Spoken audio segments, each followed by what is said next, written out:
हाँ। पुराना जीवन और नया जीवन। कुलुस्सियों की पत्री उसका 3रा अध्याय और उसके 5 वचन से। हाँ। इसलिए अपने उन अंगों को मार डालो। इसलिए अपने उन अंगों को मार डालो। किस बात की ओर आज हम ध्यान करने जा रहे हैं? कौन सी बात को हम लोग सीखने जा रहे हैं? टॉपिक क्या है हमारा? पुराना जीवन। पुराना जीवन और नया जीवन। ठीक है कि नहीं? पुराना मीन्स जो हम पहले थे, नया का मतलब होता है अभी जो हम हैं। ठीक है कि नहीं? पहले हम पुराने थे, पहले हम जब यीशु मसीह को नहीं जानते थे तो हम एक अलग जीवन जीते थे। आज भी जो मसीह यीशु को नहीं जानते हैं वो एक अलग जीवन को जी रहे हैं, लेकिन जब हम मसीह यीशु को जान गए तो हम एक दूसरा जीवन को जीने लगे। हमारा नाम नहीं बदला, हमारा सरनेम नहीं बदला, लेकिन हमारा जीवन बदल गया। ठीक है? यीशु मसीह को जानने के बाद आपका नाम सरनेम नहीं बदलता है, लेकिन आपका जीवन बदलता है। ठीक है? क्या बदलता है उन चीजों को देखेंगे। पुराना जीवन और नया जीवन। ठीक, पढ़ेंगे उसके आगे। इसीलिए अपने उन अंगों को मार डालो। अपने शरीर के उन अंगों को मार डालो जो पृथ्वी पर हैं। जो पृथ्वी पर हैं। भाई, उन अंगों का मतलब क्या है? पूरे के पूरे अंग, पूरी की पूरी देह और पूरे का पूरा शरीर तो हमारा इस पृथ्वी पर ही है। ठीक है, लेकिन कौन से पृथ्वी पर की बात कर रहा है, इस चीज को देखेंगे। हाँ, आगे पढ़ेंगे। अर्थात व्यभिचार। बस ये अंग है या काम है? ध्यान से सुनिएगा और अच्छे से ठीक से पढ़ने का कोशिश करिएगा और समझने का प्रयास करिएगा। ठीक है कि नहीं? अगर आप बाइबल लेकर के बैठे हैं तो और अच्छे से आपको समझ में आएगा। ठीक है, तो वहां पर लिखा है अपने शरीर के उन अंगों को मार डालो। तो अंगों की अगर हम बात करें तो हमारे शरीर को अगर हम देखेंगे तो हम ये अंग नजर आते हैं। ठीक, लेकिन उसके जस्ट बाद उसका मतलब लिखा है कि अर्थात। भाई, पृथ्वी पे तो आपका पूरा का पूरे अंग है। जितने भी अंग परमेश्वर ने बनाए हैं, हाथ, पैर, उंगली, गर्दन, नाक, कान, मुंह, सब ये सारे अंग परमेश्वर ने बनाया और ये सब के सब आज पृथ्वी पर पाए जाते हैं। तो इसका मतलब क्या है कि हम पूरे के पूरे अंगों को मार डालें, यानी कि सुसाइड कर लें क्या? नहीं। परमेश्वर का वचन अपने अंगों को काटने, पीटने या सुसाइड करने के लिए नहीं बोल रहा है। उसका मतलब कुछ और है। उसके जस्ट बाद में लिखा हुआ है अर्थात। अगर ये अर्थात नहीं लिखा जाएगा तो सामने वाला यही सोचेगा कि बाइबल और परमेश्वर का वचन हमको सुसाइड करने के लिए बोल रहा है। बाइबल और परमेश्वर का वचन हमको क्या करने बोला? आत्महत्या करने के लिए बोल रहा है। जाग रहे? इसीलिए वहां पर लिखा है अर्थात। कंफ्यूज मत होना, अर्थात। ठीक है? व्यभिचार, तो व्यभिचार हमारा अंग है क्या? नहीं, व्यभिचार अंग नहीं है। व्यभिचार एक काम है, एक पाप है। ठीक है? एक क्रिया को व्यभिचार बोला जाता है। ठीक है कि नहीं? एक स्त्री, एक पुरुष जब संबंध को बनाते हैं गलत तरीके से, उसको बोला जाता है व्यभिचार। और भी बहुत सारी चीजें आती हैं व्यभिचार की श्रेणियों में। उसकी एक लंबी लिस्ट है जिसकी स्टडी अपन कर चुके हैं। ठीक है? व्यभिचार सिर्फ दो लोग जब गलत तरीके से या गलत रिश्ते से संबंध बनाते हैं तभी सिर्फ व्यभिचार नहीं कहलाता। और भी बहुत सारी चीजें हैं जो व्यभिचार की श्रेणियों में आते हैं। ठीक, वापस, व्यभिचार कोई अंग नहीं है, परंतु व्यभिचार एक कार्य है, एक क्रिया है, एक पाप है। दूसरा, अशुद्धता भी हमारे शरीर का कोई अंग नहीं है। इस बात को समझ लीजिएगा। अशुद्धता हमारे शरीर का कोई अंग नहीं है। व्यभिचार हमारे शरीर का कोई अंग नहीं है। दुष्कामना हमारे शरीर का कोई अंग नहीं है। बुरी लालसा हमारे शरीर का कोई अंग नहीं है। लोभ हमारे शरीर का कोई अंग नहीं है। मूर्ति पूजा, जाग रहे? लोभ को जो मूर्ति पूजा के बराबर है, ये सारी चीजें ये हमारे अंग नहीं है, लेकिन ये क्या है? एक काम है, एक क्रिया है और एक पाप है। जाग रहे? ठीक, फिर परमेश्वर ने यहां पर क्यों लिखा कि अपने अंगों को मार डालो? इसका मतलब ये है कि अगर आपके अंग, ध्यान से सुनिएगा, अगर आपके अंग इन कामों को करने के लिए जिंदा हैं, ठीक है कि नहीं? इन कामों को करने के लिए मार डालो। व्यभिचार करने के लिए अपने शरीर को मरा हुआ समझो। अशुद्धता के लिए, दुष्कामना के लिए, बुरे विचार के लिए अपने सोचों को मार डालो। अपने मन को लालच जैसे ही आता है मार डालो। अपने अंदर जैसे ही आपके मन में, जैसे ही आपके सोच में, जैसे ही आपके विचार में कोई लालच आता है, कोई लोभ आता है, कोई चाहत आती है, उसको मार डालो। अपने मन में चाकू मत मार देना। पता चला अपने सीने में चाकू मार दिए, ठीक है, तो अपने सीने में चाकू मत मार दीजिएगा। अपने मन में चाकू नहीं, तलवार मत मार दीजिएगा, नहीं। लेकिन कहां पर मार डालो, इस बात को समझना पड़ेगा। जाग रहे? हाँ, व्यभिचार की जब बारी आती है तो व्यभिचार के लिए आपको अपने शरीर को मरा हुआ सा जानना है। कोई अशुद्ध काम करने के लिए, किसी दुष्कामना को करने के लिए, बुरी लालसा, बुरी विचार, बुरी योजना बनाने के लिए, बुरी दृष्टि डालने के लिए आपको अपनी आंखों को मारना पड़ेगा। पौलुस एक जगह कहता है ना कि मैं अपने शरीर को मारता हूं, कूटता हूं और अपने कंट्रोल में रखता हूं। जाग रहे? हाँ, पौलुस इस बात को कहता है कि मैं अपने शरीर को मारता हूं, कूटता हूं और अपने कंट्रोल में रखता हूं, अपने वश में रखता हूं। मैं जैसा बोलता हूं वैसा मेरा शरीर और मेरे शरीर के अंग करते हैं, ना कि मैं अपने शरीर के अंगों की बात मानता हूं। जाग रहे हैं? पता है, आप में और आपके शरीर में युद्ध चलता रहता है। बाइबल के शब्दों में अगर बताऊं तो बाइबल में ऐसा लिखा है, शरीर आत्मा के विरोध में और आत्मा शरीर के विरोध में लालसा करते हैं। ये जो दो एक दूसरे के जानी दुश्मन हैं, एक साथ रहते हैं लेकिन फिर भी एक दूसरे के जानी दुश्मन हैं। कौन? आपका शरीर और आपकी आत्मा एक दूसरे के जानी दुश्मन हैं। जाग रहे हैं? समझ में आ रहा है? ठीक, वापस, अर्थात व्यभिचार कोई अंग नहीं है, लेकिन आपको व्यभिचार करने के लिए अपने अंग को मरा हुआ समझना है। अशुद्धता के लिए आपको अपना मरा हुआ समझना है। बुरी लालसा के लिए आपको अपनी सोच को मरा हुआ समझना है। लोभ लालच के लिए मूर्ति पूजा के जो बराबर है, क्या करना है? मरा हुआ समझना है। नहीं, हम ज्यादा नहीं सोच सकते। बुरी लालसा आ रही है, अपने अंगों को मरा हुआ समझो। जाग रहे? हाँ, अपने शरीर को हमला मत कर देना। जाग रहे हैं? क्योंकि 400 समाचार में एक जगह लिखा है ना कि अगर तेरी आंख तुझे ठोकर खिलाए तो अपनी आंख निकाल के फेंक दे।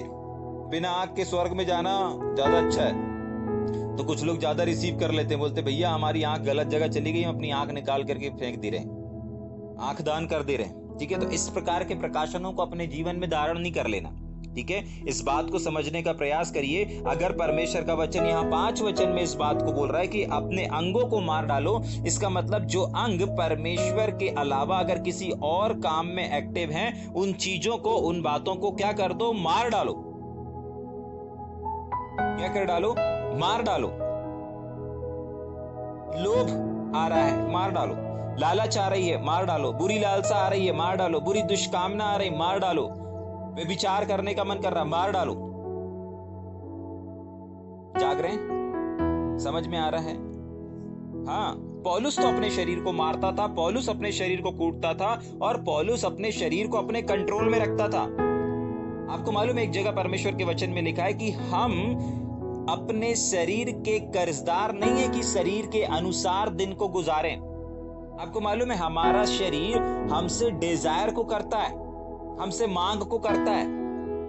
तभी के लिए मैंने बोला आपका शरीर और आपकी आत्मा एक दूसरे के जानी दुश्मन है।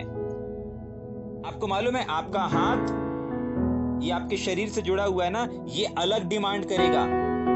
आपका मन अलग अपने चाहत को बयान करेगा।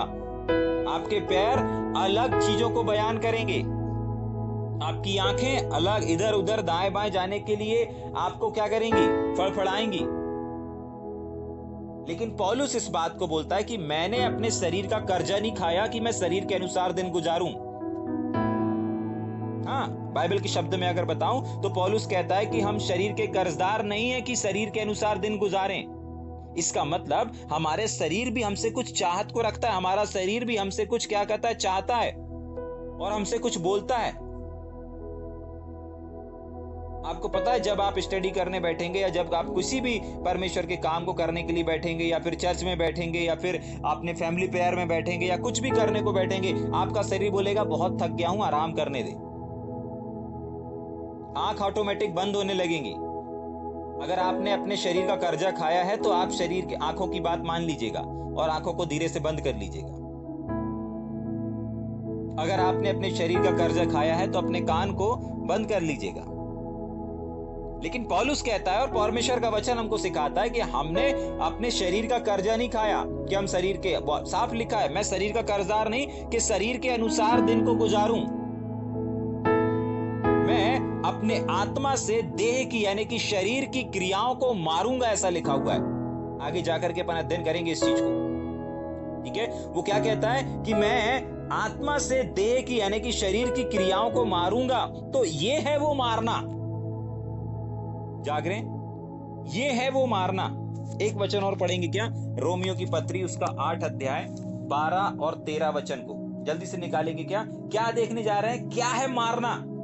पौलुस कहता है मैं आत्मा से देह की क्रियाओं को क्या करूंगा, मारूंगा, आत्मा से मारूंगा। कुछ लोग शरीर से मारने तैयार हो जाते हैं, खंजर उठा लेंगे। भैया परमेश्वर का वचन कहता है अपने शरीर जो पृथ्वी पर हैं तो एक अंग थोड़ी है, पूरा का पूरा अंग है, सुसाइड कर लो। परमेश्वर का वचन बोलता है सुसाइड कर लो। जाग रहे हैं, तो ऐसे मारने के लिए तैयार हो जाते हैं। आप किससे किसको क्या कर रहे हो, अपने शरीर के अंगों को अपने शरीर से ही मार रहे हो, जो कि सरासर क्या है, गलत है। जाग रहे हैं, जब भी सुसाइड की चीजें आपके सामने आए ना तो समझ जाइएगा शत्रु शैतान है जो हमारे आसपास बैठा हुआ है। समझ में आ रहा है, अपने शरीर के अंगों को मारने का मतलब हम देख रहे हैं पौलुस कैसे अपने शरीर को मारता था। उसने साफ कहा कि मैं आत्मा से देह की शरीर के अंगों की क्रियाओं को क्या करता हूं, मारता हूं। मैंने शरीर का कर्जा नहीं खाया कि मैं शरीर के अनुसार दिन गुजारूं। जाग रहे हैं, समझ में आ रहा है। हाँ, एक आध वचन पढ़ेंगे क्या, रोमियो की पत्री 8 अध्याय उसका 12 और 13 वचन। इसलिए हे भाइयों, हाँ, इसलिए हे भाइयों, हम शरीर के कर्जदार नहीं, मैं शरीर का कर्जा नहीं खाया हूँ कि शरीर के अनुसार दिन काटे। शरीर के अनुसार, शरीर की बात मैं नहीं मानूंगा। शरीर के अनुसार का मतलब होता है कि शरीर हमसे कुछ करने के लिए बोल रहा है, शरीर हमसे कुछ करने के लिए बोल रहा है, शरीर हमको कुछ फॉलो करने के लिए बोल रहा है कि ये करो, मेरी बात मानो। हाथ पैर बोल रहे हैं, आंख बोल रहा है, कान बोल रहा है, वचन मत सुनो। आपको मालूम है जब भी आप परमेश्वर के वचन को सुनते हैं ना तो सुनने के लिए कान अंदर से क्या बोलेगा, कान आपके माइंड में बोलेगा ए मत सुन, बहुत लंबा संदेश है, आधे घंटे का संदेश है, 1 घंटे का संदेश है, अरे 1 घंटा चला जाएगा तेरा। ये कान बोल रहा है, तब आप कान की बात मान लेंगे और फटाक से उसको बंद कर देंगे। बहुत बार आप देखना, आप अगर YouTube में सुन रहे होंगे या मान लीजिए आप इस अध्ययन को सुन रहे हैं, इस अध्ययन को भी सुनते सुनते कई बार आपके कान से आवाज आएगी, अरे 1 घंटे का संदेश है यार, रहने दो, इसको नहीं सुनो। ये आप कान बोल रहे हैं, आप नहीं बोल रहे हो, आपका कान बोल रहा है 1 घंटे का संदेश है, कौन सुने, आधे घंटे का संदेश है, कौन सुने, 5-7 मिनट का कोई संदेश सुन लेते हैं, बस खत्म करते हैं, आज का डिवोशन हो गया। जाग रहे हैं, लेकिन ये कोई डिमोशन नहीं चल रहा है, ये कोई डिमोशन नहीं चल रहा है, ये कोई प्रचार नहीं चल रहा है, ये अध्ययन चल रहा है, ये अपन परमेश्वर के वचन को ध्यान कर रहे हैं। समझ में आ रहा है। और अगर परमेश्वर के वचन को सुनते समय अगर आपके कान से या आपके अंदर से आवाज आती है तो वो आवाज आपके अंदर से आ रही है, लेकिन ये आवाज किसकी है, आपके शरीर की है, ये आपको पहचानना है। देखिए, आत्मा कभी भी आत्मिक कामों को करने के लिए मना नहीं करेगा। हमारे अंदर जो आत्मा है, हमारे अंदर जो परमेश्वर का आत्मा है, वो आत्मा कभी भी आपको वचन सुनने से रोकेगा नहीं, परंतु वचन सुनने की ओर क्या करेगा, पुश करेगा कि आप और ज्यादा वचन को सुनो, क्योंकि आत्मा को मालूम है कि जितना ज्यादा इसके कान से वचन अंदर जाएगा उतना ज्यादा इसका विश्वास परमेश्वर और परमेश्वर के वचन में बढ़ता और बढ़ता चला जाएगा। जाग रहे हैं, समझ में आ रहा है, ठीक। लेकिन अगर आपका कान और आपके अंदर से ये आवाज आ रही है यार बहुत लंबा संदेश है, इसको नहीं सुनते, इसको ही छोटा वाला संदेश सुन लेते हैं, तो समझ जाइएगा कि आप शरीर की सुन रहे हैं। अगर आपकी आंख स्टडी करते समय या बाइबल पढ़ते समय या प्रार्थना करते समय, किसी भी चीज को परमेश्वर आत्मिक चीजों को करते समय, चाहे आराधना करते समय, वचन पढ़ते समय अगर आपकी आंखें बंद हो रही हैं, समझ जाइए आपकी आंखें आपको बंद करने के लिए बोल रही है। अगर आप आत्मा में हैं तो अपनी आंखों को फट से पानी में क्या करके आएंगे, धो करके आएंगे। आप उसका कर्जा थोड़ी खाए हैं कि आंख के अनुसार आंख बोल रही कि बंद कर लो। बंद करेंगे तो सीधी सी बात है नींद आएगी। बहुत बार पैर हमसे चिल्ला चिल्ला के बोलता है, क्या बोलता है? खड़े खड़े आराधना मत करो, परमेश्वर की हुजूरी में खड़े होकर आराधना मत करो, बैठ जाओ। आप शरीर का कर्जा खाए हैं तो आप बैठ करके आराधना करेंगे, और बैठ करके आराधना करेंगे आप वो नहीं कर पाएंगे जो परमेश्वर चाहता है, वैसे नहीं दे पाएंगे जैसा परमेश्वर लेना चाहता है। शरीर की बात मान लिया ना आपने। जाग रहे हैं? समझ में आ रहा है या ऊपर से जा रहा है? लेकिन पौलुस कुछ बोलता है रोमियो में, हाँ पढ़ेंगे जल्दी से। इसलिए हे भाइयों, हम शरीर के कर्जदार हम नहीं, शरीर के कर्जदार नहीं हैं कि शरीर के अनुसार दिन काटे। इस बात को समझिए, शरीर प्रतिदिन आपसे कुछ ना कुछ बोलता है, और वो साफ कह रहा है कि शरीर का कर्जदार नहीं, कि शरीर की बात को माने और वो जो बोल रहा है वो हम करें। आपको लगता है नहीं हमारे अंदर की आवाज है, आपको लगता नहीं हमारे अंदर से आ रहा है, नहीं नहीं नहीं, शरीर से आ रहा है। हाथ अलग डिजायर कर रहा है, कमर अलग बोल रही है, पैर अलग बोल रहा है, थक गया हूं, बैठ जा भाई कुर्सी में, सोफे में, बेड में। जाग रहे? आंख अलग बोल रही है, अरे थोड़ी देर बंद कर ले। आंख बंद करते करते भी सुन लेगा तू, लेकिन कभी आंख बंद करके नहीं सुने जाता, सो जाते हैं। 5 मिनट सुनेंगे, 10 मिनट सुनेंगे, 15 मिनट सुनेंगे, उसके बाद सो जाएंगे आप। हाँ, जाग रहे? समझ में आ रहा है? ये आंख का क्या है, टेक्निक है आपको सुलाने की, अपनी इच्छा पूरी करवाने की। कान बोलेगा अरे बहुत लंबा संदेश है, इतना ज्यादा कौन सुने, रहने दो, हटाओ। समझ जाइए कौन काम कर रहा है, किसके अनुसार आप काम कर रहे हैं, किसके अनुसार आप, शरीर के अनुसार काम कर रहे हैं या आत्मा के अनुसार काम कर रहे हैं। आत्मा के अनुसार कभी भी आत्मा आपको सुनने के लिए क्या नहीं करेगी, मना नहीं करेगी, परंतु और ज्यादा सुनने के लिए पुश करेगी। हाँ ये भी सुनना, वो भी सुनना, ये भी सुनना, वो भी सुनना है। जाग रहे हैं? ठीक, उसके आगे पढ़ेंगे। क्योंकि यदि तुम हाँ, शरीर के अनुसार दिन काटोगे, अगर शरीर की बात को मानोगे, वहां लिखा ऐसा है, आप अगर शरीर की बात सुन करके आप शरीर की बात को मानोगे तो क्या होगा? मरोगे। क्या लिखा है? मरोगे। हाँ, मरोगे। इसीलिए पौलुस कह रहा है यहां पर कि भाई शरीर के अंगों को मार डालो, ऑलरेडी पहले ही मार डालो। मर जाएंगे तो वो तुमसे कुछ बोलेगा ही नहीं। अगर शरीर की बात मानोगे, शरीर के अंगों की बात मानोगे, तो वो अंग आपको मौत तक लेकर के चला जाएंगे। कहां तक लेकर के चले जाएंगे? मृत्यु तक। मरोगे, क्या लिखा है, वापस पढ़ना। मरोगे। मरोगे। समझ में आ रहा है या ऊपर से जा रहा है? ठीक, एक और बार पढ़ेंगे, 13, 12 और 13 दोनों पढ़ देंगे।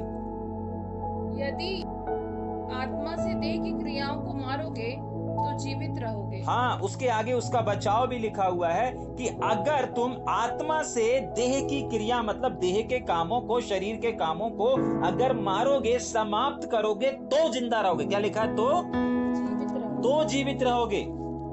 जाग रहे हैं? समझ में आ रहा है? तो अगर आप और हम जिंदा रहना चाहते हैं, जैसा परमेश्वर रखना चाहता है वैसा, तो आपको शरीर की बातों को सुनना नहीं है, शरीर के अनुसार अपने जीवन को व्यतीत नहीं करना है। जाग रहे हैं? और इसीलिए यहाँ पर पौलुस कह रहा है कि देखो, मैं तो अपने शरीर को मारता हूं, मैं तो अपने शरीर को कूटता हूं, और मैं तो अपने शरीर को अपने कंट्रोल में रखता हूं। मेरा पैर जहां बोल रहा है मैं वहां नहीं जा सकता, मेरी आंख जैसा बोल रही मैं वैसा नहीं कर सकता, मेरी आंख बोल रही उसको देख ले, मेरी आंख बोल रहा उस लड़के को देख ले, उस लड़की को देख ले। मैं अपने आंख की बात को नहीं मानता, मैं अपने कान की बात को नहीं मानता हूं, मैं अपने हाथ की बात को नहीं मानता हूं, मैं अपने मन की बात को नहीं मानता हूं। मैं उनकी बातों को अपने आत्मा से, उनकी क्रियाओं को, उनकी योजनाओं को नष्ट करता हूं। जाग रहे हैं? एक आत्मिक व्यक्ति वो होता है जो आत्मा से देह की क्रियाओं को मारता है, और उसी वही वाले मर्डर करने के बारे में यहाँ पर परमेश्वर का वचन बोल रहा है। इन्हीं की हत्या करने के लिए परमेश्वर का वचन बोल रहा है। वापस 5 वचन को पढ़ेंगे क्या? इसलिए अपने उन अंगों को मार डालो जो पृथ्वी पर हैं, अर्थात व्यभिचार। याद रखिएगा, अंडरलाइन कर लीजिएगा, व्यभिचार कोई अंग नहीं है, अशुद्धता कोई अंग नहीं है, दुष्कामना कोई अंग नहीं है, बुरी लालसा कोई अंग नहीं है, लोभ कोई अंग नहीं है। ये एक क्रिया है, ये एक प्रोसीजर है, ये एक क्या है, काम है, ये एक पाप है।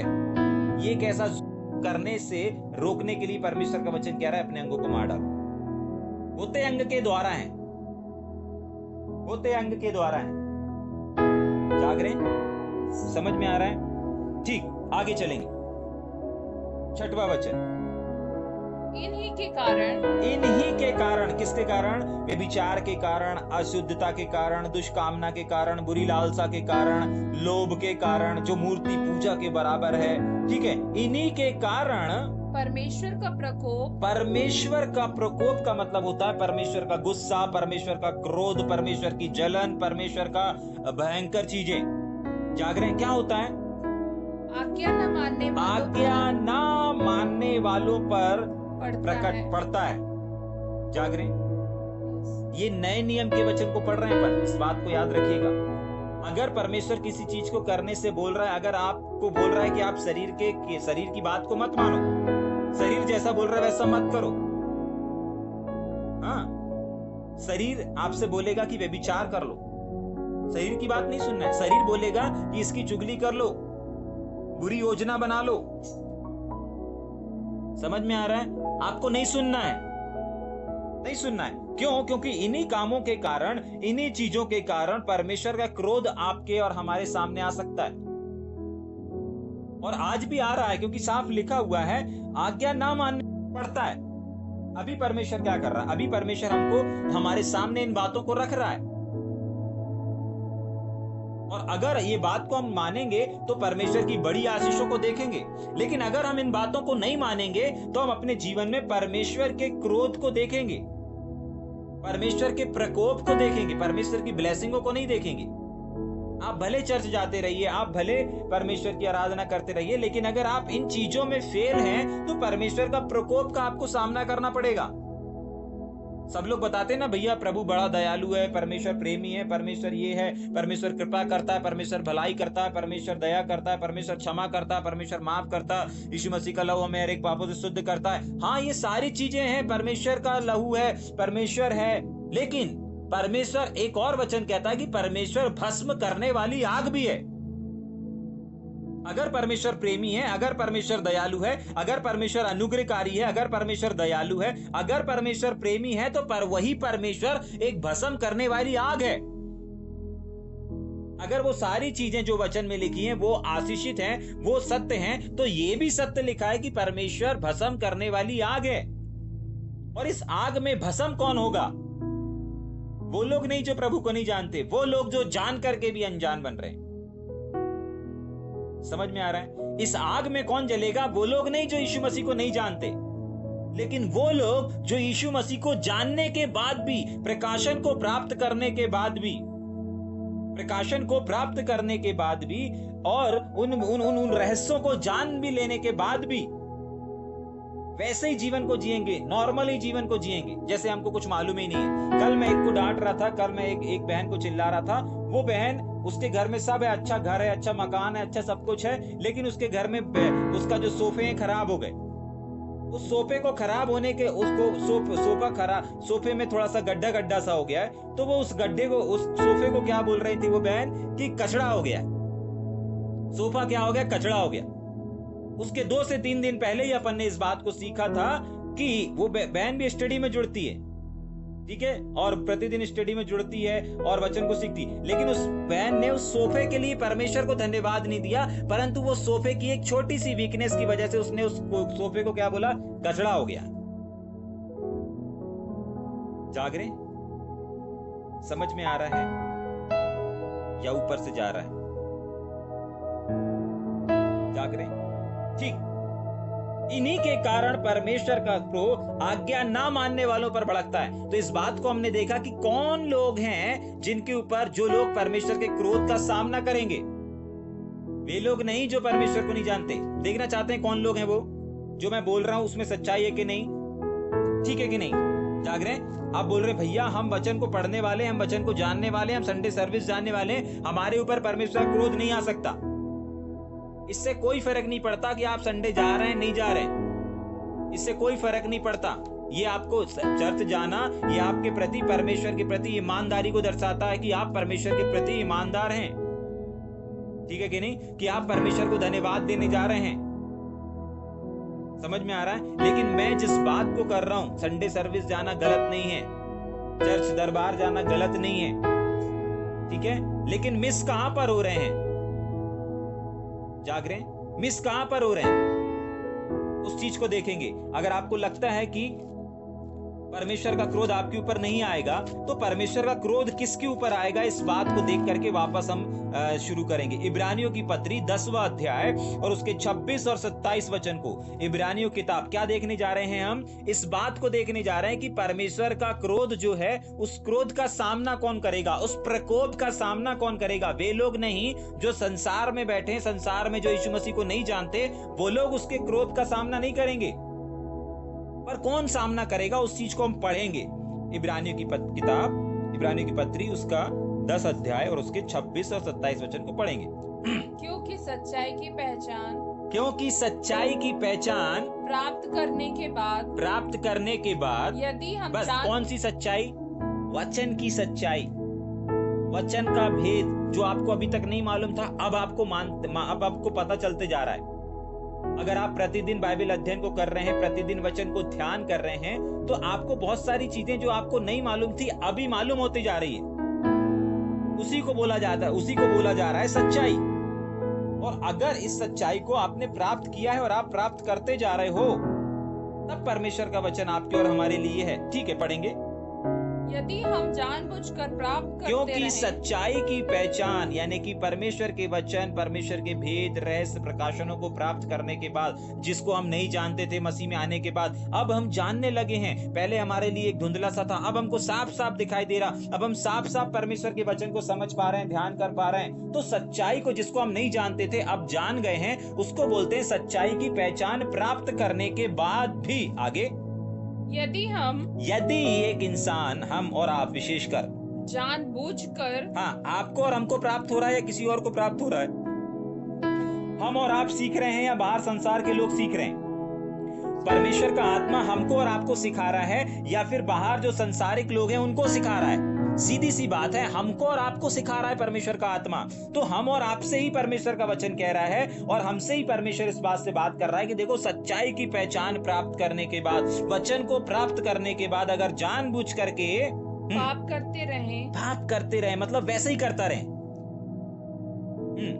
तो पाप के लिए फिर कोई बलिदान बाकी नहीं। हाँ, आगे क्या लिखा है? हाँ, दंड का एक भयानक, कुछ अगर बाकी है तो वो है आग का एक दंड का भयानक बाट जोना, और जो क्या करेगा, आग की ज्वलन बाकी है। आग की ऐसी जलन है जो क्या करेगी, विरोधियों को भस्म कर हाँ, तो विरोधी व्यक्ति कौन कहलाता है? वो नहीं जो संसार में घूम रहे हैं, परंतु वो जो मसीह संसार में घूम रहे हैं। विरोधी वो नहीं कहलाते जो मसीह को नहीं जाने। आज विरोधी वो कहलाएंगे जो मसीह को जानने के बाद भी, वचन को समझने के बाद भी, प्रकाशन को जानने के बाद, प्रकाशन को समझने के बाद भी, जैसे अभी कुछ दिन पहले अपन ने सीखा था कि आपको सबसे ज्यादा प्रार्थना करने की आवश्यकता नहीं है, सबसे ज्यादा आराधना करने की आवश्यकता नहीं है, सबसे ज्यादा प्रचार करने की आवश्यकता नहीं है, सबसे ज्यादा चंगाई छुटकारे की सेवकाई करने की आवश्यकता नहीं है। अगर आपको मसीह में आने के बाद सबसे ज्यादा किसी चीज को करने की आवश्यकता है, तो वो है धन्यवाद, धन्यवाद, धन्यवाद देने की आवश्यकता। बाइबल में नहीं लिखा कि सबसे ज्यादा प्रार्थना करो, बाइबल में नहीं लिखा कि सबसे ज्यादा आराधना करो। हर समय आराधना करते रहो, हर समय प्रार्थना करते रहो। हाँ, हर समय हर प्रकार से ऐसा लिखा हुआ है, लेकिन वो आत्मा में लिखा हुआ है, ठीक है। लेकिन बात अगर हम यहाँ परमेश्वर के वचन की करेंगे तो वहां पर लिखा है अत्यधिक, मतलब सबसे अधिक। हर समय अगर प्रार्थना कर रहे हो तो उससे भी अधिक। सबसे अधिक का मतलब है सबसे ज्यादा, अत्यधिक का मतलब होता है सबसे ज्यादा। अगर लिखा है हर समय हर प्रकार से आत्मा में प्रार्थना करते रहो, तो ठीक है, आत्मा में प्रार्थना करते रहना है, लेकिन उससे भी बढ़कर है कुछ, उससे भी बढ़कर कुछ है, और वो है धन्यवाद का बलिदान चढ़ाना। हर एक छोटी छोटी चीजों के लिए, जो भी आपको दिख रहा है, जो भी आपको खाने मिल रहा है, पहनने मिल रहा है, उठने मिल रहा है, बैठने मिल रहा है, सांसें मिल रही, मुफ्त में हवा मिल रही, कहीं जाना है, कुछ भी आपको, हर एक छोटी छोटी चीजों के लिए धन्यवाद करते रहें। अगर इस चीज को आपने सीखा है, इस चीज को, इस प्रकाशन को आपने प्राप्त कर लिया है, और अगर आप प्रकाशन को प्राप्त करने के बाद भी वापस वैसे ही बिना धन्यवाद का जीवन जी रहे हैं, तो फिर आप विरोधी कहलाएंगे कि आपने वचन को सुन लिया, आपने वचन को समझ लिया, आपने वचन को ग्रहण कर लिया, लेकिन आपने उस वचन का पालन नहीं किया। जागरे, समझ में आ रहा है? एक वचन और पढ़ेंगे क्या? एक वचन और पढ़ेंगे क्या मेरे साथ? हाँ, फिलिपियों की पत्री उसका 4 अध्याय और उसके 9 वचन को हम पढ़ेंगे। फिलिपियों की पत्री 4 अध्याय और उसके 9 वचन में इस प्रकार से लिखा है, यस, जो बातें तुमने मुझसे सीखी हैं, तो आपने ये प्रकाशनों को जो आप सीखते चले जा रहे हैं, जो परमेश्वर का आत्मा आपको और हमको सिखाता चला जा रहा है, तो नंबर 1 सीखी हैं, नंबर 2 ग्रहण करी हैं, नंबर 3 सुनी हैं, नंबर 4 देखी भी हैं, आप देख भी रहे हैं। परमेश्वर के वचन को सीख रहे हैं, परमेश्वर के वचन को ग्रहण कर रहे हैं, परमेश्वर के वचन को क्या कर रहे हैं, देख रहे हैं, ध्यान लगा रहे हैं। लेकिन परमेश्वर के वचन का अगर पालन नहीं कर रहे हैं, जब तक पालन शब्द आखिरी में क्या लिखा है, और सुनिए और मुझ में देखिए, उन्हीं का पालन किया करो। अगर इस आप पालन को पालन शब्द को अगर छोड़ देते हैं, तो आपके और हमारे जीवन में परमेश्वर की असीम शांति वास नहीं करेगी जब तक आप पालन नहीं करेंगे। तो आपको ज्ञान बढ़ाने के लिए या आपकी समझ बढ़ाने के लिए परमेश्वर प्रतिदिन आपको प्रकाशित नहीं कर रहा है, प्रतिदिन आपको भेद और रिवलेशन को नहीं दे रहा है। हाँ, उसका पालन करने के लिए, उसके अनुसार जीने के लिए परमेश्वर आपके सामने और हमारे सामने अपने भेद और अपने प्रकाशनों को खोलता चला जा रहा है। अगर हमने सीखा है कि हमको सबसे ज्यादा धन्यवाद देना है, तो आपकी प्रार्थना का 10 मिनट कम हो जाए, लेकिन आपके धन्यवाद का 10 मिनट ज्यादा बढ़ जाए। याद रखिएगा। हाँ, आपके मांगने का, आपके प्रार्थना करने का 10 मिनट कम हो जाए, चल जाएगा, लेकिन उससे भी ज्यादा, और अगर कम नहीं हो रहा है, अगर आप 1 घंटे कर रहे थे प्रार्थना, तो 1 घंटे ही करो, लेकिन उससे ज्यादा 1 घंटा 1 मिनट आप क्या करो, परमेश्वर को धन्यवाद दो, परमेश्वर को धन्यवाद दो। बहुत बार जब धन्यवाद का सेक्शन आता है, लोगों के मुंह बंद हो जाते हैं, लोगों को याद ही नहीं रहता किस लिए धन्यवाद दें। जब अपन मीटिंगों में, जब वचन में जाने से पहले अपन जब आराधना करने के बाद अपन परमेश्वर, आइए हम थोड़ी देर परमेश्वर का धन्यवाद करेंगे, तो लोगों के मुख बंद हो जाते हैं, जबकि उस समय तो सबसे ज्यादा, जितना आराधना में चिल्ला रहे थे, उससे ज्यादा चीखते और चिल्लाते परमेश्वर का धन्यवाद करना है। प्रभु इस काम के लिए धन्यवाद, प्रभु इस नौकरी के लिए धन्यवाद, प्रभु इस बिजनेस के लिए धन्यवाद, पिता मुझे सुरक्षित रखा इसके लिए धन्यवाद, पिता मुझे अभी भी आपने जीवित और जिंदगी जमीन में रखा, धन्यवाद, हर एक अच्छे वस्त्र के लिए धन्यवाद, प्रभु ये सप्ताह भर संभाला, ओ प्रभु धन्यवाद। आपके पास धन्यवाद की एक लंबी चौड़ी लिस्ट होनी चाहिए। लेकिन बहुत बार बड़े दुख के साथ देखना पड़ता है और सुनना पड़ता है कि बहुत सारे लोगों के मुख बंद हो जाते हैं जब धन्यवाद का सेक्शन चलाते हैं अपन, तब जाग रहे। और बाइबल प्रार्थना करने वालों के लिए नहीं, लेकिन धन्यवाद देने वालों के लिए कहती है कि परमेश्वर की महिमा करने पाएगा। जाग रहे। तो इस प्रकाशन को हमने जान लिया है। मैं बता इस बात को रहा था कि हमने जब इस प्रकाशन को जाना है, समझा है, चाहे इस प्रकाशन को हो, चाहे जितने भी प्रकाशन हम प्रतिदिन सीख रहे हैं, प्रतिदिन एक प्रकाशन हमारे पास आ रहा है, प्रतिदिन बाइबल अध्ययन में हम किसी न किसी बात को सीख रहे हैं, और उसको सीखने के बाद अगर पालन नहीं कर रहे हैं तो इब्रानियों 10 उसका 26-27 को याद रखिएगा, अंडरलाइन कर लीजिएगा। और यहां पर जो कुलुस्सियों की पत्री 3 अध्याय उसके 6वें वचन को हम ध्यान कर रहे हैं कि परमेश्वर का क्रोध आएगा। किसके पास आएगा उस चीज को हम देख रहे हैं, कौन सामना करेगा इस बात को हम देख रहे हैं और सीख रहे हैं। परमेश्वर का क्रोध कौन सामना करेगा? वे लोग नहीं जो संसारिक हैं, वे लोग जो वचन को सुनने के बाद, प्रकाशन को समझने के बाद, भेद को खुल जाने के बाद भी वैसा ही नॉर्मल जीवन जी रहे हैं, वे लोग क्रोध का सामना करेंगे। याद रखिएगा, क्योंकि यही गलती किया था पुराने नियम के लोगों ने। जब परमेश्वर उनके पास भेदों को, रहस्यों को खोलता था ना, बहुत हल्के में लेते थे। और परमेश्वर के भेद, परमेश्वर के वचन को हल्के में लेना परमेश्वर को गवारा नहीं हुआ। परमेश्वर ने उनको बताना बंद कर दिया, सिखाना बंद कर दिया, और बहुत सारे ग्रेस को उनके पास से छीन लिया और नए नियम के लोगों को दे दिया। अगर नए नियम के लोग भी कदर नहीं करेंगे, अगर नए नियम के लोग भी प्रकाशनों की, भेदों की कदर नहीं करेंगे, तो परमेश्वर किसी का पक्षपात नहीं करता। याद रख लीजिएगा, जाग रहे हैं। इसीलिए परमेश्वर का वचन कहता है, अगर तुम उसके शब्द को सुनते हो, अपने हृदय, अपने मन को कठोर मत करो। आपको मालूम है आपका मन कठोर कब होता है? जब आप शरीर की सुनने लगते हैं। इसलिए पौलुस सबसे पहले बोल रहा है, शरीर के अंगों को मार डालो, मर्डर कर दो। जाग रहे, मर्डर कर दो। हाँ, बाइबल मर्डर करना भी सिखाती है, याद रख लीजिए। साफ बोला, मर्डर कर दो। अपने शरीर को शरीर के अंगों को क्या करो, मार डालो, अपने आप को नहीं मार लेना। ठीक, वापस 7वां वचन, और तुम भी जब इन बुराइयों में जीवन बिताते थे तो इन्हीं के अनुसार चलते भी थे। इसके पहले, मसीह में आने के पहले, अगर आप और हम, पौलुस यहां पर इस कलीसिया को बोल रहा है, लेकिन हम इस कलीसिया के साथ साथ अपने आप और अपने जीवन को भी देखेंगे। पौलुस बोल रहा है इस कलीसिया को कि तुम लोग मसीह में आने से पहले, प्रभु यीशु मसीह के आने से पहले यही सब कामों को करते थे। व्यभिचार करते थे, अशुद्ध हो जाते थे, अशुद्धता के काम करते थे, अशुद्ध बोलते थे, अशुद्ध सुनते थे, अशुद्ध देखते थे, दुष्कामना करते थे, बुरी बुरी योजना बनाते थे, बड़ी बड़ी बुरी बुरी लालसाओं को करते थे, पैसे के लालची थे, ये थे, वो थे, बहुत सारी चीजें थी। लेकिन कब थी? 7 वचन में लिखा है, और तुम भी जब इन बुराइयों में जीवन बिताते थे ना तो इन्हीं के अनुसार चलते थे। कुछ दिन पहले अभी अपन ने सीखा था, अगर आपने जिसमें जन्म लिया है आप उसी में चल पाओगे, आप उसी जीवन को जी पाओगे। वही चीज यहां पर भी लिखा है, आपका चलना बताता है कि आपने किस में जन्म लिया है। जागरे, आपका जन्म नहीं बताएगा, हाँ, आपका जीवन बताएगा कि आप किस में जन्म लिए हैं। समझ में आ रहा है?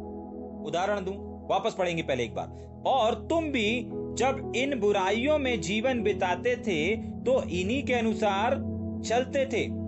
बुराइयों में जीवन बिताते थे तो उन्हीं के अनुसार चलते थे।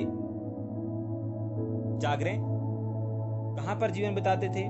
और तुम सब इन बुराइयों में, कौन सी बुराई? व्यभिचार की बुराई, अशुद्धता की बुराई, बुरी लालसा की बुराई, मूर्ति पूजा के जो बराबर है, लोभ, लालच, इनमें जब इन कामों को जब कर रहे थे ना तो तुम इन्हीं के अनुसार चल रहे थे। जाग रहे? हाँ, सोचे विचार करें, आज आपने मसीह में जन्म ले लिया है, अगर ये कोई चीज आपके साथ हो रही है तो अभी भी आपका जन्म नहीं हुआ है। समझ में आ रहा है? या ऊपर से जा रहा है? आप इस बात को नहीं कह सकते कि भैया कभी कभी हो जाता है, नहीं। जब आपका जन्म जिसमें हुआ है वो चीज बदल नहीं सकती, वो बातें बदल नहीं सकती।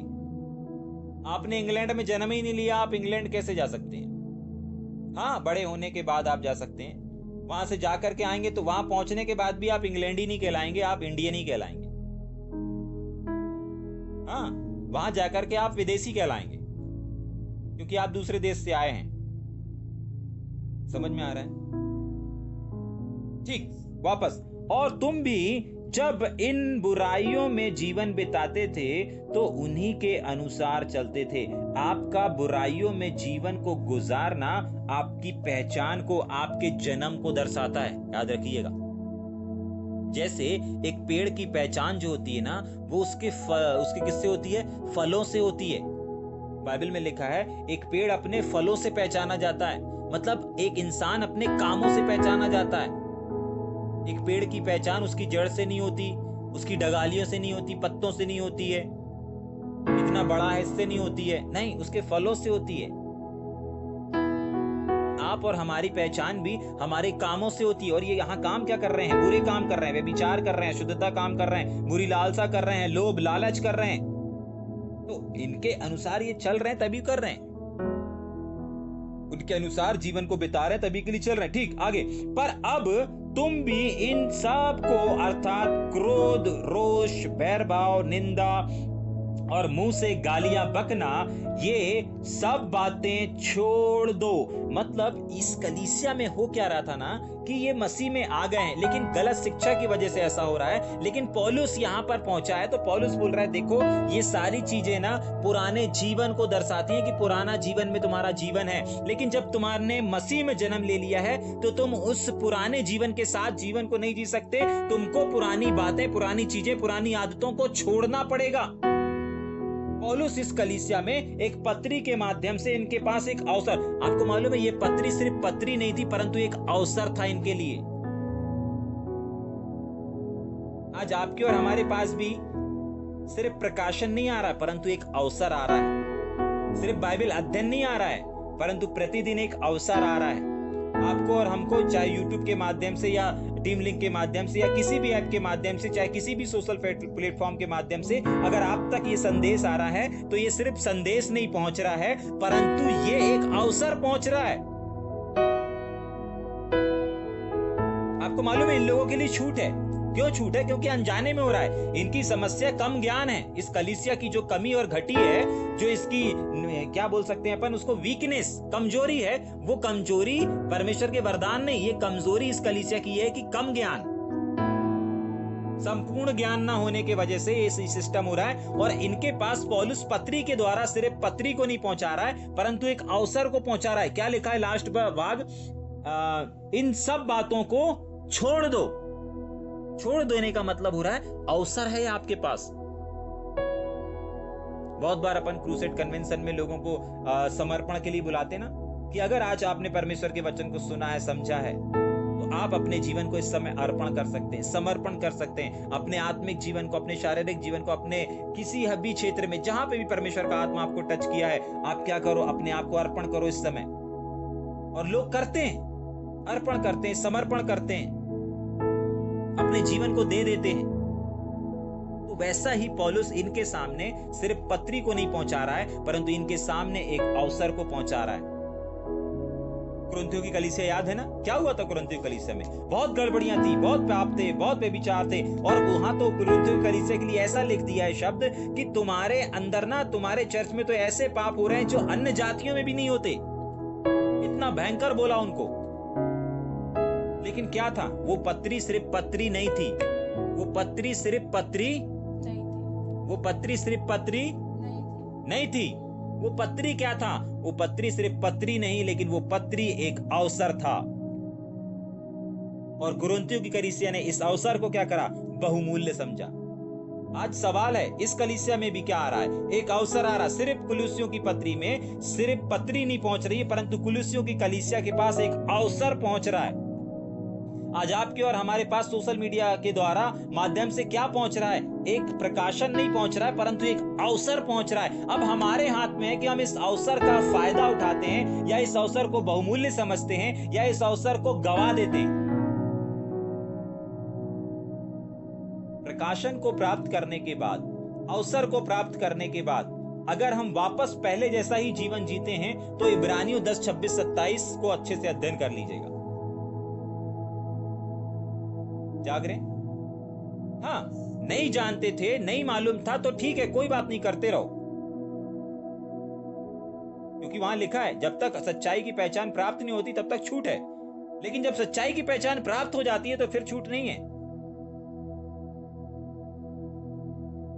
जाग रहे? अभी यहां पर सिर्फ पत्री नहीं पहुंची है, अभी यहां पर अवसर भी पहुंचा है। वापस लास्ट भाग पढ़ेंगे। पर अब तुम भी इन सब बातों को, अर्थात क्रोध को, पहले क्रोध करते थे, मसीह में आने के बाद नहीं करना। रोष करते थे, अब नहीं करना। बैर भाव करते थे, ऊंच नीच, छोटा बड़ा, अमीर गरीब, अब नहीं करना। निंदा, इसकी चुगली उसकी चुगली, यहाँ की बातें वहां की बातें, अब नहीं करना। मुंह से गालियां बकना, गाली दे देना फटाक से, जरा जरा सी बातों में, छोटी छोटी सी बातों में फट फट फट, नहीं, अब नहीं करना, अब नहीं बकना। ये सब बातों को छोड़ दो, छोड़ दो, क्योंकि मसीह में जन्म लिया है तुमने। जाग रहे? जब तक इनको नहीं मालूम था, जब तक आपको नहीं मालूम था, कल हमने एक और बात को देखा था कि मसीह में जन्म लेने वाला व्यक्ति कौन कहलाता है। तो आपको नहीं मालूम था कि जन्म लेना अलग होता है, मसीह को ग्रहण करना अलग होता है। लेकिन आपने जन्म लेने के प्रकाशन को समझ लिया। अब आप पुराने जीवन को, पुरानी बातों को, आप संसारिक चीजों को नहीं खोज सकते, पुरानी चीजों को नहीं खोज सकते, पुरानी बातों पर नहीं ध्यान लगा सकते। जाग रहे हैं? जितने लोगों ने कल की स्टडी को सुना होगा, आने वाले टाइम में आप YouTube में भी सुनेंगे। ठीक, वापस छोड़ दो। उसके आगे, एक दूसरे से झूठ मत बोलो। पहले बोलते थे, अब मत बोलना। पहले खुद झूठ बोलते थे। बच्चे लोग बोलते ना, उधम कर देते हैं, और उधम करने के बाद बोलते नहीं हमने नहीं किया, मार पड़ेगी करके बोल देते नहीं किया। लेकिन हमारा नातान सच बोलता है, गलती भी कर देता है तो बोल देता है कि नहीं पापा हमसे गलती हो गई है। जाग रहे हैं? झूठ नहीं बोलता। जाग रहे हैं? क्योंकि नातान लोग को, जोश लोग को ये बताया गया है कि झूठ बोलने से क्या होता है, कहां जाते हैं लोग, नर्क जाते हैं, बिल्कुल सही। नातान बोल रहा नर्क जाते हैं, सही बात है। ये आपको बताना है, ये आपको सिखाना है। छोटी छोटी चीजों में अपने बच्चों को ईमानदार बनाना चाहते हैं तो बोलना है, झूठ बोलना नहीं है, सच बोलना है। मार पड़ेगी और क्या होगा, सच बोलेंगे, ठीक। झूठ मत बोलो, क्योंकि तुमने पुराने मनुष्य तत्व को उसके कामों समेत उतार डाला है। अगर किसी को याद होगा, अभी कुछ दिन पहले हमने इस बात को सीखा था कि इसी कुलुस्सियों की पत्री के 2 अध्याय में और उसके 11 और 12 वचन में हमने इस प्रकार से पढ़ा था। उसी में तुम्हारा ऐसा खतना हुआ कि जो हाथ से नहीं, अर्थात मसीह का खतना, जो शारीरिक देह उतार के, ये जो शारीरिक देह उतार दिए था ना, तो हमने इससे क्या सीखा था कि शारीरिक देह उतारने का मतलब होता है शारीरिक कामों को उतार देना। जिन लोगों ने यहाँ पर स्टडी किया था उन लोग समझ जाएंगे इस वचन को लेकर के कि परमेश्वर बोल रहा है ना यहाँ 9 वचन में कि उतार डाला था। तो हमने कुलुस्सियों 2 और उसके 11 वचन में भी हमने इस बात को देखा था कि देह उतार देने का मतलब होता है पुराने काम, पुराने स्वभाव, पुराने नेचर को उतार के अलग कर देना। वही चीज यहाँ पर 3 अध्याय के 9 वचन में भी लिखी है कि तुमने ना, क्योंकि तुमने पुराने मनुष्य तत्व को उसके कामों समेत उतार डाला है। क्या कर दिया है?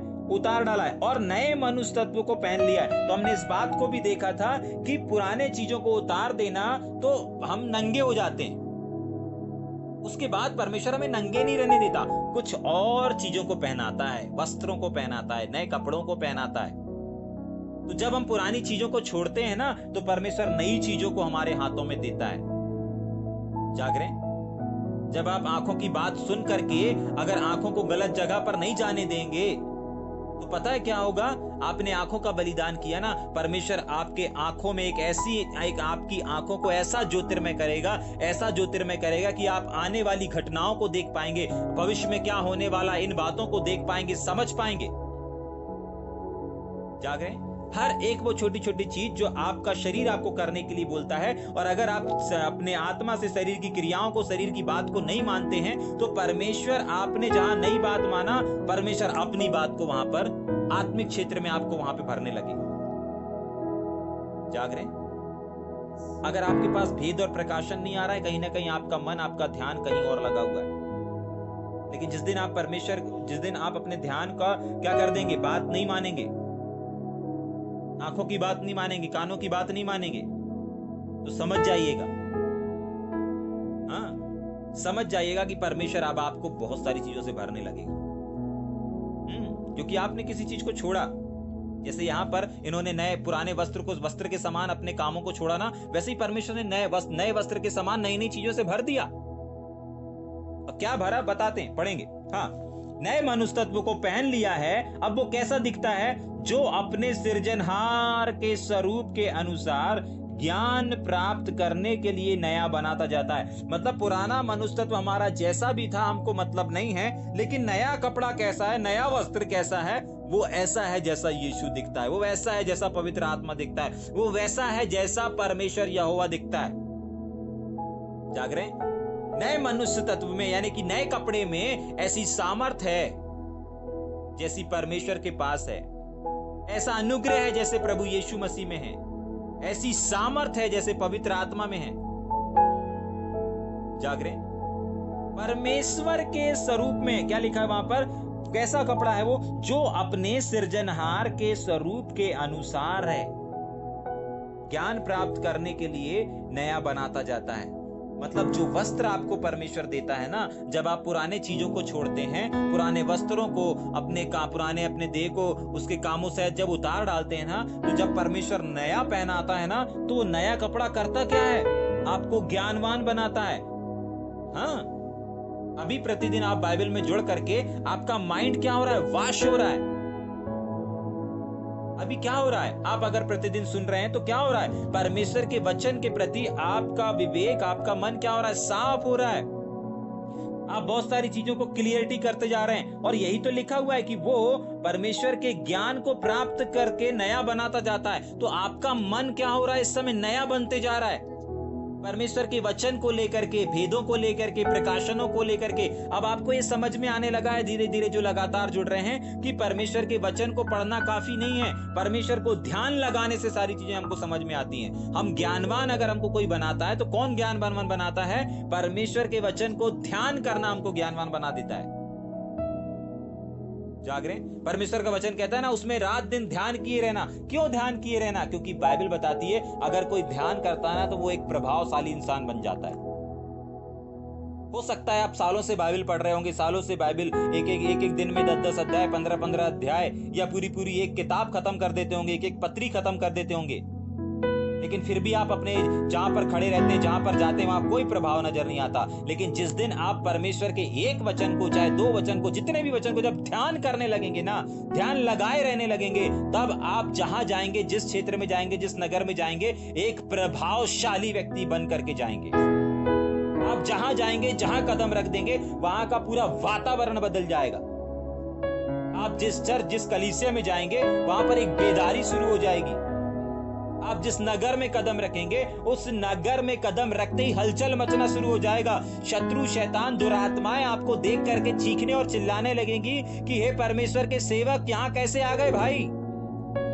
जाग रहे? लेकिन कब? जब आप जो परमेश्वर के स्वरूप में है उसको पहन लेंगे। और पहनने के लिए आपको कुछ क्या करना पड़ेगा? उतारना पड़ेगा। एक व्यक्ति ने अगर शर्ट उतार के अलग कर दिया तो उसको शर्ट दी जाएगी। पैंट उतार के अलग किया तो पैंट दिया जाएगा। कोई एक चीज उतारा तो उसको एक चीज मिलेगी। आधा उतारा, शर्ट, टी शर्ट उतारा या शर्ट उतारा, इसका मतलब आधा उसने किया। बहुत सारे लोग आधा उतार के पूरा पहनना चाहते हैं, ऐसा नहीं हो सकता। ठीक है? नहीं, आधा स्वभाव खत्म कर देते हैं भैया, बाकी आधा रखे रहने देते हैं। नहीं, पूरा उतारना पड़ेगा, तभी परमेश्वर पूरा पहनाएगा। जाग रहे? पहले लिखा है कि तुमने उतारा, उसके बाद लिखा है तुमने पहना। जाग रहे? और जो उतारा वो बहुत नेगेटिव था, लेकिन जो पहना वो परमेश्वर के स्वरूप में पहना। मतलब परमेश्वर की ड्रेस को पहना, परमेश्वर की सामर्थ को पहना, परमेश्वर के अनुग्रह को पहना, परमेश्वर के पावर को पहना। अब आप नहीं दिख रहे हैं, अब परमेश्वर दिख रहा है। वापस पढ़ेंगे क्या उस वचन को? जो अपने नए मनुष्यत्व को पहन लिया है, जो अपने सृजनहार। आपको किसने सृजा है? पिता, पुत्र, पवित्र आत्मा ने सृजा है। और कहा, आओ मनुष्य को बनाए, अपने स्वरूप और अपनी समानता में बनाए। तो स्वरूप को आप अभी देख रहे होंगे, लेकिन समानता एक पावर को दर्शाती है। स्वरूप आप इंसान हैं, हमारा परमेश्वर भी ऐसा ही है। ठीक है? लेकिन समानता का मतलब होता है उसके समान पावर, उसके जैसा करना, उसके जैसा चलना, उसके जैसा देखना, उसके जैसा सोचना, उसके जैसा बोलना। ये कब होगा? जब आप उसको पहन लेंगे। जाग रहे हैं? और वही लिखा है यहां पर, और नए मनुष्य तत्व को पहन लिया है, जो अपने सृजनहार के स्वरूप में ज्ञान प्राप्त करने के लिए नया बनाता जाता है। आपको नहीं मालूम? आप प्रतिदिन जब जुड़ रहे हैं, सुन रहे हैं वचन को, जब सुन रहे हैं, ये वचन नहीं, लेकिन वचन का प्रकाशन है, और ये प्रकाशन आपको नया बनाता जा रहा है। इस प्रकाशन का ज्ञान आपको नया बनाता जा रहा है। आपके ज्ञान को, आपके बुद्धि को, आपकी सोच को, आपकी समझ को क्या करते जा रहा है? नया बनाता जा रहा है, क्योंकि आप कुछ प्राप्त कर रहे हैं। और इसी को कहा जा रहा है कि पहनना।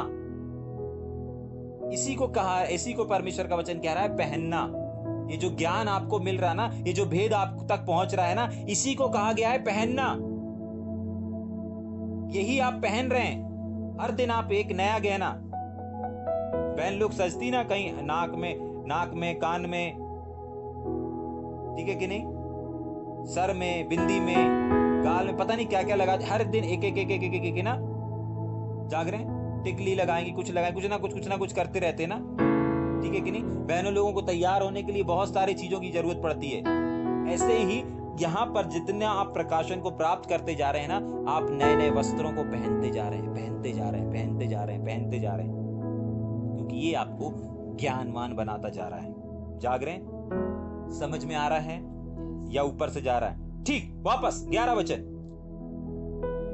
उसमें ना तो यूनानी रहा, ना यहूदी, ना खतना रहित, ना जंगली, ना स्तुति, ना दास ना स्वतंत्र, केवल मसीह सब कुछ और सब में है। इस वचन को थोड़ा देर रुक करके हम ध्यान करेंगे ना। पहली चीज उसमें, यानी कि मसीह में, मसीह यीशु में, ध्यान से सुनिएगा, मसीह यीशु में आने के बाद, मसीह यीशु को पहनने के बाद परमेश्वर का वचन कहता है कि अब ना कोई यहूदी रहा, कोई ऊंची कास्ट, कोई ऊंची, कोई नीची, कोई कुछ नहीं रह गया। ठीक है कि नहीं? पहले यहूदी लोग ऊंचे ऊंचे बड़े बड़े स्थानों को देखा करते थे, चाहते थे, पसंद किया करते थे। जाग रहे? यहूदी लोग, यूनानी लोग, खतना वाले, बिना खतना वाले, जंगली, छोटी जाति को दर्शाता। ठीक है कि नहीं? ये तमाम जो कैटेगरी है इंसानों के बीच में, यहां पर इस पृथ्वी पर ये विभाजन और अलग अलग कैटेगरी को दर्शाती हैं। तुम इस कास्ट के हो, तुम उस कास्ट के हो, तुम छोटी जाति के हो, तुम बड़ी जाति के हो, तुम ये जाति, तुम वो जाति, तुमसे दूर रहना चाहिए, इसके करीब रहना चाहिए, ये ऊंचा है, ये नीचा है, ये मध्यम है। ये यहां चलता है। लेकिन जब मसीह में आ जाता है एक व्यक्ति, तो वो ना जाति देखता है, ना धर्म देखता है, ना कुछ भी नहीं देखता। वो एक ही जाति देखता है, वो है मानव जाति। परमेश्वर एक ही के लिए अपने आप को उड़ेल करके रख दिया है, और वो सिर्फ एक ही जाति है, और वो है मानव जाति। यीशु मसीह के चश्मे से अलग अलग कोई जाति नहीं है, कोई धर्म नहीं है, कोई सदुकी नहीं, कोई फरीसी नहीं, कोई खतना वाला नहीं, कोई कुछ नहीं। सिर्फ एक ही जाति के लिए प्रभु अपनी दृष्टि को लगा करके रखा है, और वो है मानव जाति। समझ में आ रहा है? हाँ, आज अगर मसीह में आप आ गए हैं, आप कभी भी किसी जाति की बात नहीं करेंगे, किसी धर्म की बात नहीं करेंगे, कोई छोटी जाति को तुच्छ नहीं जानेंगे। उसने छोटे स्तर में जन्म लिया है, छोटी कैटेगरी में, जंगली जगहों पर, आदिवासियों के बीच में जन्म लिया है, तो आप उसको उस नजर से नहीं देखेंगे। जाग रहे? हाँ, अगर आप मसीह में नहीं है तो आपको जैसे देखना है आप वैसे देख सकते हैं। लेकिन अगर आपने मसीह यीशु में जन्म ले लिया है, अगर आपने मसीह यीशु के मनुष्य तत्व को पहन लिया है, तो आप उसको सिर्फ और सिर्फ एक जाति के से देखेंगे, और वो जाति कहलाएगी मानव जाति। जाग रहे? समझ में आ रहा है या ऊपर से जा रहा है? कौन सी जाति कहलाएगी? सिर्फ और सिर्फ मानव जाति। तो इस बात को समझ लीजिए, जब आप मसीह में आ गए हैं तो कोई दूसरी, तीसरी, छोटी मोटी, बड़ी जाति नहीं है, सिर्फ एक ही जाति है परमेश्वर के चश्मे से, और वो है मानव जाति। ठीक?